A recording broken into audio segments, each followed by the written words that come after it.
Assalamualaikum warahmatullahi wabarakatuh. Kami dari kelompok 9 akan mempresentasikan tentang validitas dan reliabilitas. Yang pertama yaitu pengertian validitas. Menurut Aswar menyatakan bahwa validitas berasal dari kata validity yang mempunyai arti sejauh mana ketepatan dan kecermatan suatu instrumen pengukur atau tes dalam melakukan fungsi ukurnya. Menurut Surya Brata, bahwa validitas tes pada dasarnya menunjuk kepada derajat fungsi pengukurnya suatu tes atau derajat kecermatan ukurnya sesuatu tes. Validitas suatu tes mempermasalahkan apakah tes tersebut benar-benar mengukur apa yang hendak diukur. Menurut Sujana menyatakan bahwa validitas berkenaan dengan ketepatan alat penilaian terhadap konsep yang dinilai sehingga betul-betul menilai apa yang seharusnya dinilai. Dari pengertian-pengertian di atas dapat disimpulkan, pengertian validitas secara umum yaitu ketepatan, artinya menilai apa yang seharusnya dinilai dengan menggunakan alat penilaian yang benar-benar sesuai. Selanjutnya yaitu jenis-jenis validitas. Yang pertama, validitas logis dibagi menjadi dua, yaitu validitas isi dan validitas konstruk. Validitas isi sering pula dinamakan validitas kurikulum yang mengandung arti bahwa suatu alat ukur dipandang valid apabila sesuai dengan isi kurikulum yang hendak diukur. Validitas isi merujuk kepada kedalaman tes yang merupakan seperangkat soal-soal, dilihat dari isinya memang mengukur sesuatu yang dimaksudkan untuk diukur. Contohnya itu KD dan indikator. Validitas konstruk adalah sesuatu yang berkaitan dengan fenomena dan objek yang abstrak, tetapi gejalanya dapat diamati dan diukur. Validitas konstruk mengandung arti bahwa suatu alat ukur dikatakan valid apabila telah cocok dengan konstruksi teoretik di mana tes itu dibuat. Sebuah tes dikatakan memiliki validitas konstruksi apabila soal-soalnya mengukur setiap aspek berpikir seperti yang diuraikan dalam standar kompetensi dasar maupun indikator yang terdapat dalam kurikulum. Contohnya biologis dan psikologis. Yang kedua yaitu validitas empiris. Validitas empiris dibedakan ada dua, yaitu validitas ada sekarang dan validitas prediksi.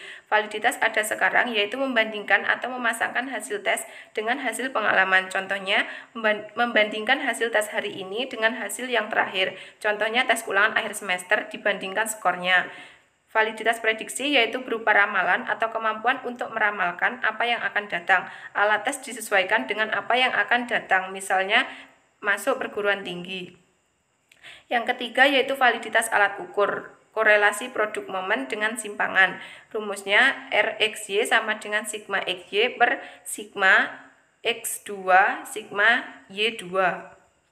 Korelasi produk momen dengan angka kasar, rumus sebagai berikut. Yang keempat yaitu validitas butir item, korelasi butir momen, butir sosial. Yang kelima yaitu tes terstandar sebagai kriterium dalam menentukan validitas. Tes terstandar adalah tes yang telah dicobakan berkali-kali sehingga dijamin kebaikannya. Contohnya melakukan penelitian yang angketnya sudah digunakan berulang-ulang. Yang keenam yaitu validitas faktor. Validitas faktor adalah setiap keseluruhan materi pelajaran terdiri dari pokok-pokok bahasan atau mungkin sekelompok pokok bahasan yang merupakan satu kesatuan.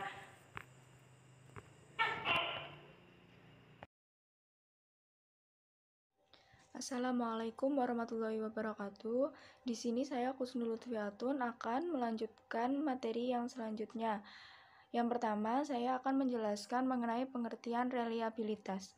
Jadi, reliabilitas merupakan terjemahan dari kata reliability yang mempunyai asal kata rely yang artinya percaya dan reliable yang artinya dapat dipercaya.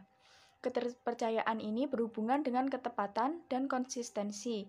Tes hasil belajar dikatakan dapat dipercaya apabila memberikan hasil pengukuran hasil belajar yang relatif tetap secara konsisten. Reliabilitas ini sama dengan kepercayaan.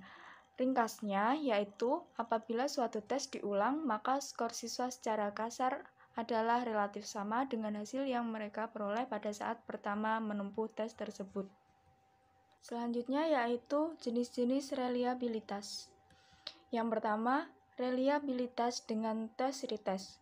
Jadi, reliabilitas dengan tes retest merupakan derajat yang menunjukkan konsistensi hasil sebuah tes dari waktu ke waktu dan digunakan berulang-ulang. Tes ini menunjukkan variasi skor yang diperoleh dari penyelenggaraan suatu tes evaluasi yang dilakukan 2 kali ataupun lebih. Reliabilitas tes retest bisa dilakukan dengan cara sebagai berikut. Yang pertama, menyelenggarakan tes pada suatu kelompok yang tepat sesuai dengan rencana.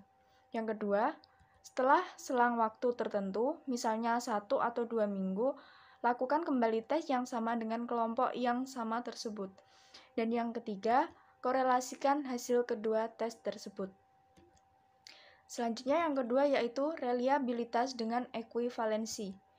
Jadi, reliabilitas dengan ekuivalensi adalah jenis reliabilitas yang diperoleh dengan cara menguji cobakan dua soal yang paralel pada kelompok yang sama dan waktu yang sama juga. Tes evaluasi yang hendak diukur reliabilitasnya dibuat identik dengan acuan dan juga langkah-langkahnya sebagai berikut. Yang pertama, menyusun dua buah tes yang ekuivalen. Yang kedua, mengujikan kedua tes tersebut dalam waktu yang bersamaan dan beriringan.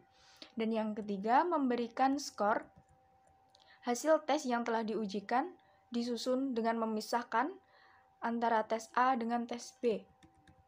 Dan yang keempat yaitu mencari koefisien stabilitas kedua tes dengan jalan mencari korelasinya melalui rumus korelasi product moment.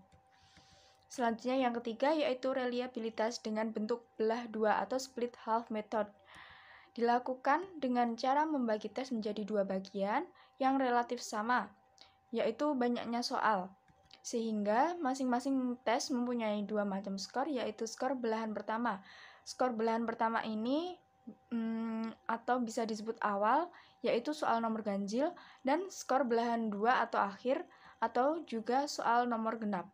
Koefisien reliabilitas belahan tes. Dan yang keempat yaitu reliabilitas dengan rumus KR20. Pengujian reliabilitas tes dengan menggunakan rumus Kruger-Richardson dilakukan dengan membandingkan skor butir-butir tes. Jika butir-butir tes itu menunjukkan tingginya tingkat kesesuaian, kita dapat menyimpulkan bahwa hasil pengukuran tes itu konsisten. Selanjutnya yaitu yang kelima, reliabilitas dengan rumus alfa. Uji coba alfa digunakan untuk mencari reliabilitas tes dalam bentuk uraian dan instrumen angket. Sekian presentasi dari kelompok kami, kelompok 9, mengenai validitas dan reliabilitas tes. Ada kurang lebihnya kami mohon maaf. Wassalamualaikum warahmatullahi wabarakatuh.